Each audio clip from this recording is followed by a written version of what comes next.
Pour l'auteur Éric Emmanuel Schmitt, que l'on soit croyant ou non, n'est pas le sujet. Jésus est un personnage romanesque qui raconte une révolution politique à l'époque de la Rome antique. Je mets en parallèle le personnage de Spartacus et de Jésus pour montrer justement la différence d'ampleur.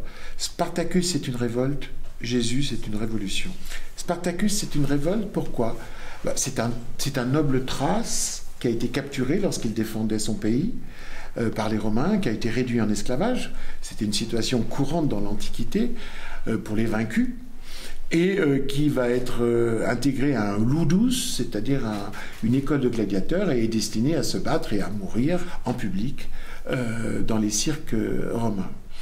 Et Spartacus va déclencher une révolte qui est un phénomène absolument hallucinant pour l'époque, parce qu'il va y avoir 70 000 personnes qui vont suivre Spartacus dans la botte de l'Italie. Et Rome a tremblé. Et Rome a mis 2 ans avant d'arriver à cerner la révolte de Spartacus, et la répression a été épouvantable. Il n'avait pas de projet politique pour l'avenir. Il voulait briser ses chaînes. Et tous ceux qui voulaient briser leurs chaînes le suivaient. Mais il lui manquait un point d'appui pour penser un nouveau monde. Et qu'est-ce que c'est ce point d'appui? C'est ce que va apporter Jésus, c'est-à-dire la notion d'égalité. Un écho aux sociétés actuelles. Les Deux Royaumes, 5e roman de la saga La Traversée des temps, est publié chez Albin Michel.